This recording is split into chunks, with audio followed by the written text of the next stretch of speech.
Abonnez-vous et cliquez aussi sur la petite cloche de notification pour ne rien rater de nos prochaines vidéos. N'oubliez pas de partager aussi la vidéo et de la liker.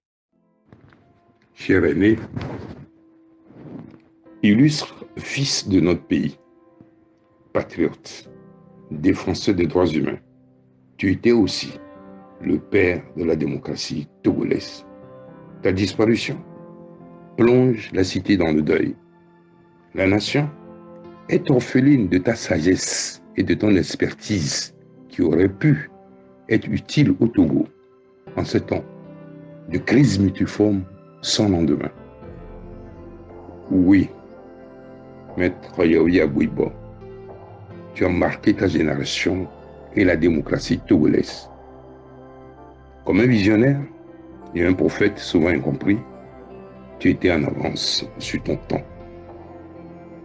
Avocat exceptionnel, à l'envergure d'un homme d'État, grand homme politique et défenseur infatigable des déshérités, tu resteras à jamais un monument dans l'histoire de notre pays.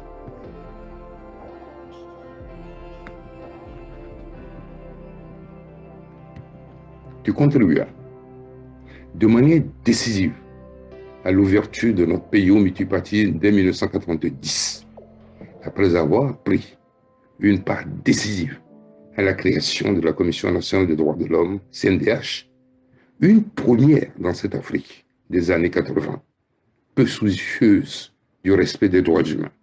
Cette Afrique où les partis uniques et totalitaires régentaient la vie des peuples africains.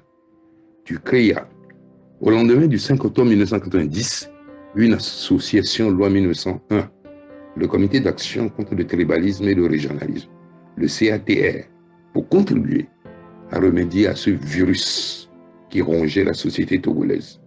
Le CATR est l'ancêtre du CAR, Comité d'action pour le renouveau. Renouveau qui tarde à se manifester en raison de la politique du jeu à somme nulle au sein de l'opposition, de la politique de terreur constamment appliquée par ceux qui ont dépouillé le peuple togolais de son humanité par des pratiques innommables, avec la faveur des héritiers qui ne font ni l'honneur ni la fierté de notre pays.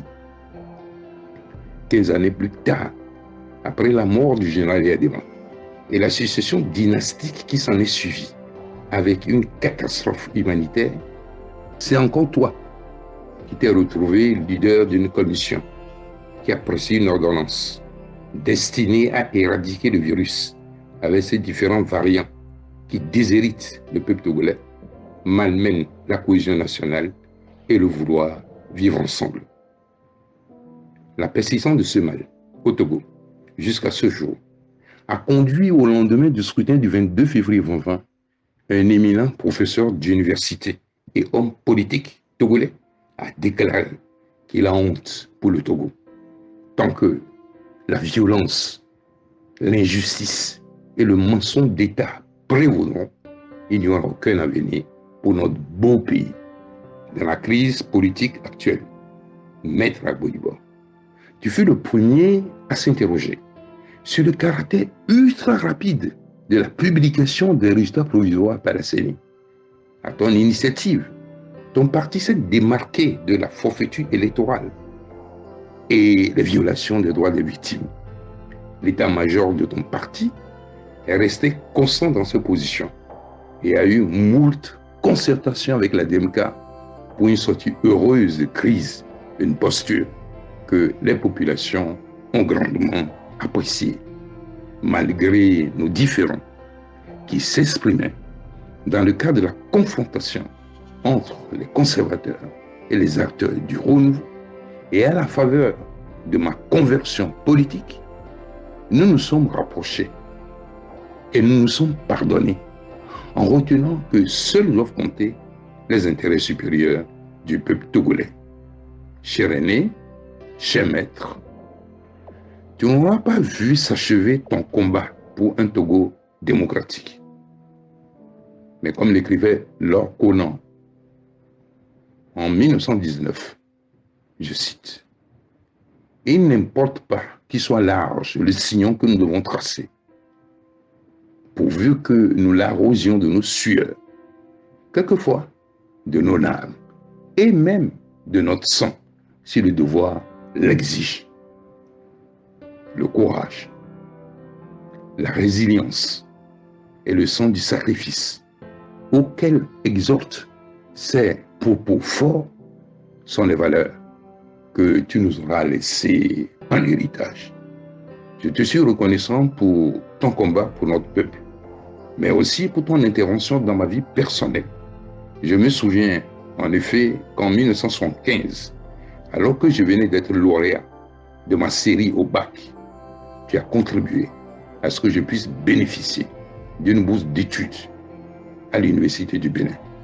Cette aide précieuse, tu l'apportas également à de nombreux jeunes qui sont aujourd'hui des cadres supérieurs de la nation. Maître, comme t'appelait affectueusement nos populations, cher aîné, mourir est une victoire pour ceux qui ont livré avec bravoure leur part de combat ici-bas. Tu as fait ta part. Va, et que la lumière éternelle te soit donnée.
Likez la vidéo si ce n'est pas déjà fait.